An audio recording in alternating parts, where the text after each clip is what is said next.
नमस्ते। अब हम यूनिट 1 के the best Christmas present in the world की कॉम्प्रिहेंशन चेक के क्वेश्चन आंसर करेंगे। इससे पहले हमने कॉम्प्रिहेंशन चेक 1 और 3 के क्वेश्चन आंसर कंप्लीट कर लिए थे। First, who had written in the letter, to whom and when, यानी चिट्ठी किसने लिखी थी, किसको लिखी थी। टू हुम, हुम यानी किसको, एंड व्हेन और कब लिखी थी, व्हेन यानी कब। Answer, Jim McPherson wrote the letter to his wife Connie on 26 December 1914 during Christmas in the war trenches, यानी जिम मैकफर्सन ने 26 दिसंबर 1914 को युद्ध के मोर्चे पर क्रिसमस के दौरान अपनी पत्नी कोनी को यह चिट्ठी लिखी थी।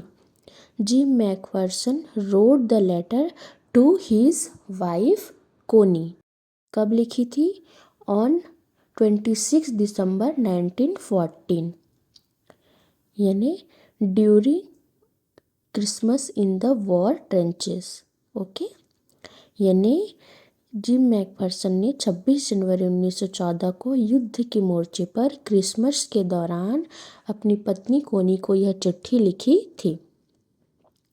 Second, why was the letter written, what was the wonderful thing that had happened, चिट्ठी क्यों लिखी गई थी, ऐसी कौन सी कमाल की बात हुई थी। Answer, the letter was written to share the wonderful Christmas truce, German and British soldiers stopped fighting, met in no man's land, shared food, played football and celebrated peacefully, यानी यह चिट्ठी क्रिसमस पर हुई शानदार शांति के बारे में बताने के लिए लिखी गई थी।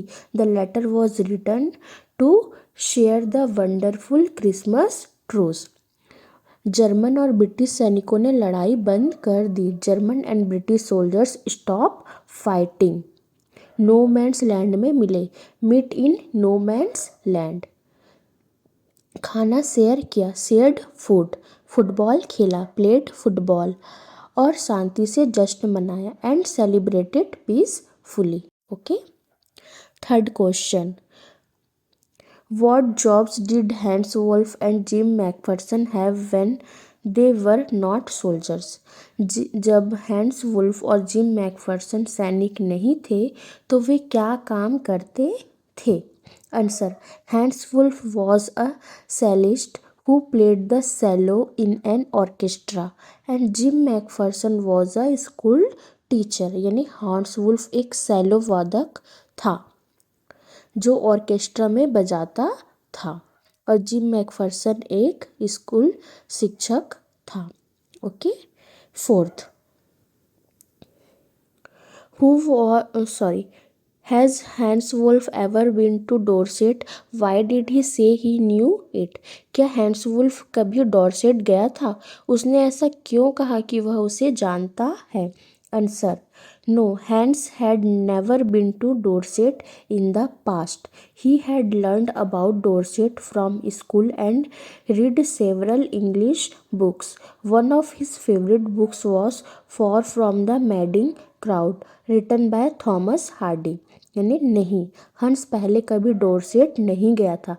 No, Hans had never been to Dorset in the past. Okay, never यानी कभी नहीं, उसने डोरसेट के बारे में स्कूल में पढ़ा था। He had learn about Dorset from school, और कई इंग्लिश किताबें पढ़ी थी। And read several English books, उसकी पसंदीदा किताबों में से एक थॉमस हार्डी की लिखी हुई far from the madding crowd थी। One of his favourite books was far from the madding crowd, written by Thomas Hardy.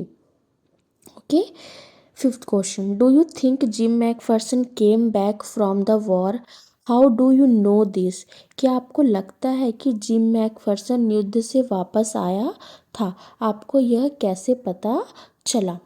Answer, no, Jim did not come back. The letter's note from Connie dated 1915 says Jim's last letter, and Connie was living alone in a nursing home and believed that Jim was still alive, which shows he never returned. यानी कि नहीं, gym वापस नहीं आया. Gym did not come back. कोनी के 1915 के letter में लिखा था जिम का आखिरी लेटर.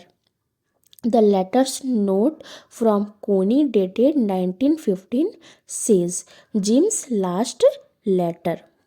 और कोनी एक नर्सिंग होम में अकेली रह रही थी. एंड कोनी was living alone in a nursing home. और उसे लगता था कि जिम अभी भी जिंदा है. And believed that gym was still alive, जिससे पता चलता है कि वह कभी वापस नहीं लौटा. Which shows he never return. Okay.